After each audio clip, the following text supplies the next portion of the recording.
Hello students, तो मेरा नाम है मनीषा और मैं आपका स्वागत करती हूँ मेरे चैनल एक्टिव मैथमेटिशियन में। आज के इस वीडियो में मैं सिर्फ एक क्वेश्चन आपसे शेयर करने जा रही हूँ, जो कि है 9.3 का क्वेश्चन नंबर 12। वो हमारे लिए इम्पोर्टेंट क्वेश्चन है, ठीक है। तो देख लेते हैं क्वेश्चन कह क्या रहा है, ठीक है। तो जैसा कि आप देख रहे हैं, मैंने पहले से ही बोर्ड पे लिख लिया है ताकि ज़्यादा टाइम वेस्ट ना हो आपका, ठीक है। आइए देखते हैं। The sum of first 3 term of a GP is 39/10 and their product is 1. Find the ratio and the term. ठीक है। जो हमारा क्वेश्चन है वो तो आप समझ गए होंगे क्या कह रहा है। क्वेश्चन के कहने का मतलब ये है कि फर्स्ट 3 टर्म का जो सम है वो इक्वल्स है 39/10 के। तो अब हमें कैसे इसको सॉल्व करना है और उसका प्रोडक्ट 1 है, ठीक है। आओ देखते हैं कैसे। इसको पहले लिख लेते हैं है क्या ये। तो यहाँ पे लिखना पड़ेगा आपको। पहले तो सॉल्यूशन डाल दो और लिखो let the first let the sum of first term, ठीक है। लेट द, या फिर ऐसा करिए, पहले ये लिख दीजिए। पहले यहाँ पे हमें लिख देना है late the first three term, पहले जो 3 टर्म है उसको हम ऐसे लिख सकते हैं ए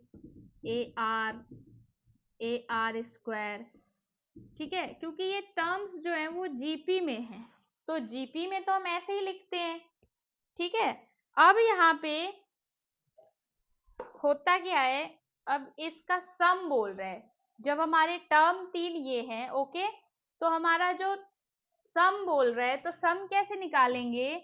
तो इसको ऐसे लिख लेंगे प्लस ए आर स्क्वायर, ठीक है। अब यहां से कह रहे हैं इसका जो सम है वो इक्वल है 39/10 के। यहां से बच्चों हम ए को कॉमन ले सकते हैं। ए को कॉमन निकाला, 1 plus r square equals two 39/10। यहां से हमने इसको मान लिया इक्वेशन फर्स्ट, ठीक है।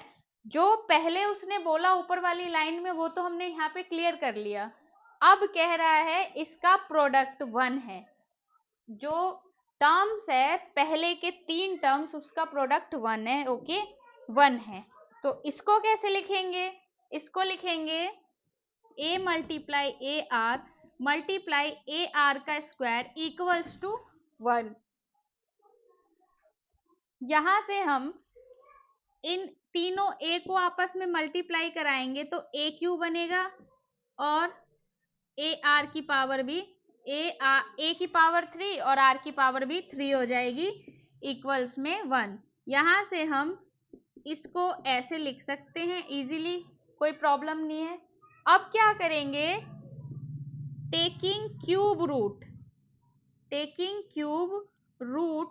बोथ साइड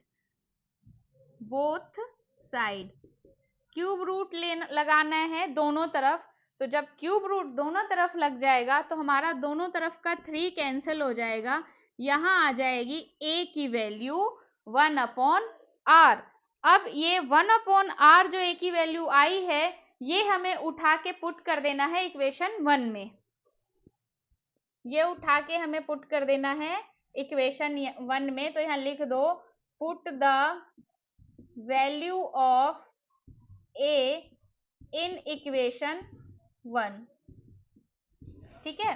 तो a की वैल्यू 1/r है, तो यहां से यहां पे पुट करना है। इक्वेशन 1 हमारा ये वाला है, तो यहां पे पुट करेंगे 1 प्लस आर स्क्वायर इक्वल्स में 39/10। अब क्या करेंगे, इस 10 को हम इस तरफ क्रॉस मल्टीप्लाई कराएंगे और इस r को इस तरफ क्रॉस मल्टीप्लाई करा देंगे।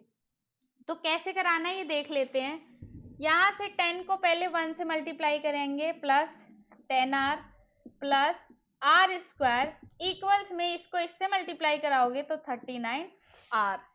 अब जो ये टर्म्स बनी है ना, इनको एक सीक्वेंस में लिख लेंगे। एक मिनट, यहाँ पे 10r स्क्वायर आएगा, ठीक है, अब इसको हम सीक्वेंस में लिख लेंगे। कैसे लिखेंगे देख लेते हैं। स्क्वायर वाले टर्म को आगे लिख लेंगे प्लस 10r, और ये इस तरफ आ जाएगा तो ये हो जाएगा माइनस का 39r प्लस 10 इक्वल्स टू 0। यहां से हमें करना क्या है, अब इस 10 में से 39r को माइनस कर लेना है। तो 10r में से जब 39 माइनस करेंगे 39r, तो हमारा आंसर आएगा माइनस का 20r। यहां से अब ये जो टर्म बन गई है उसमें से हमें क्या करना पड़ेगा, फैक्टराइजेशन मेथड अप्लाई करके हम आराम से r की दो वैल्यू फाइंड आउट कर सकते हैं। तो जब इसको फैक्टराइजेशन मेथड याद ही होगा आपको, 10 को 10 से मल्टीप्लाई करते हैं तो क्या आता है 100। अब 100 का ऐसा सम देखना पड़ेगा या सब्ट्रैक्ट, मतलब कहने का मतलब ये है ऐसा फैक्टर देखना पड़ेगा 100 का जिसमें हमें प्लस या माइनस करने पे 29 आ जाए और मल्टीप्लाई करने पे 100 आ जाए। तो इसका सबसे अच्छा जो फैक्टर निकल के आ रहा है वो हमारे पास आएगा 25r और माइनस का 4r प्लस 10 इक्वल्स टू 0। यहां से हमारे पास, अब देखो यहां से हम कॉमन निकालते हैं तो हम कॉमन निकाल लेंगे। यहां आ जाएगा 5r, अंदर बचेगा 2r माइनस 5 माइनस का, अब यहाँ पे क्या आ जाएगा, यहाँ बाहर आएगा 2 कॉमन और अंदर बचेगा 2r माइनस का 5 इक्वल्स टू 0। यहाँ तक आप लोग समझ गए होंगे, डाउट नहीं होगा। मैं बहुत ही धीरे धीरे और अच्छे तरह से समझा रही हूँ। अगर फिर भी डाउट है तो कमेंट करिए, ठीक है। यहाँ से अब 5r माइनस 2 ये एक फैक्टर बना और एक टर्म जो है हमारा ये बन गया। अब यहाँ से एक बार तो r की वैल्यू जो निकल के आएगी हमारे पास वो आ जाएगी 2/5 और एक बार आएगी 5/2। अब हमें जो टर्म बनानी पड़ेगी वो दोनों r को उठा के बनानी पड़ेगी, ठीक है। कैसे देख लेते हैं। r की वैल्यू हमें मिल गई है और टर्म हमारे पास कहाँ है, ये रहा। हमने पहले ही मान लिया late the first term in GP, ये ठीक है। फर्स्ट 3 टर्म जो है जीपी का, यहाँ पे एक चीज और ऐड कर लीजिए, late the first 3 term of GP, ठीक है। 3 टर्म की बात कर रहे हैं ना, तो 3 टर्म इन जीपी। तो अब हम क्या करेंगे, ए की वैल्यू उसमें उठा के पुट कर देंगे। और जो हमारी ए की वैल्यू थी, सबसे पहले देख लेते हैं। ए हमारा ये है तो पहले वाले में आप ए पुट करेंगे, ठीक है। ए की वैल्यू पुट की तो 1/r, दूसरे वाले में ए की वैल्यू पुट की तो 1/r मल्टीप्लाई r, तीसरे वाले में पुट की 1/r मल्टीप्लाई r स्क्वायर। यहाँ r से r कैंसल, यहाँ r से एक r कैंसल। हमारी 3 टर्म जो निकल के आई हमारे पास वो है, पहली टर्म है 1/r, दूसरा है 1 और तीसरा है r, ठीक है। ये हमारे जो 3 टर्म निकल के आ गए। अब इनमें r की दोनों वैल्यू पुट करनी है, एक बार ये पुट कर दो और एक बार ये पुट कर दो। तो आओ इसको भी यहाँ पे देख के खत्म करते हैं कैसे करना है। तो हमारी ये 3 टर्म बनी है, अगर आपको नीचे क्लियर नहीं दिख रहा है तो मैं यहाँ दोबारा लिख देती हूँ। तो ये हमारी 3 टर्म जो है, उसके बाद हमारे पास क्या है 1/r, 1/r। तो जब हम यहाँ पे r की वैल्यू पहले 2/5 पुट करेंगे तो इंटरचेंज करके ये हमारा बन जाएगा 5/2, 1 और 5/2, सॉरी 2/5 क्योंकि r ही है ना। तो ये आपका निकल के आ गया। अगला जो दूसरी बार जो हम r की वैल्यू पुट करेंगे तो पहले तो हमारा एक टर्म ये निकल गया और दूसरा टर्म हमारा निकलेगा, वो मैं यहाँ पे कर रही हूँ। आई होप आप लोगों को थोड़ी सी प्रॉब्लम तो हो रही होगी, बट यहाँ पे थोड़ा सा एडजस्ट करने की कोशिश करिए, जैसे मैंने एडजस्ट कर रखा है बोर्ड को, ठीक है।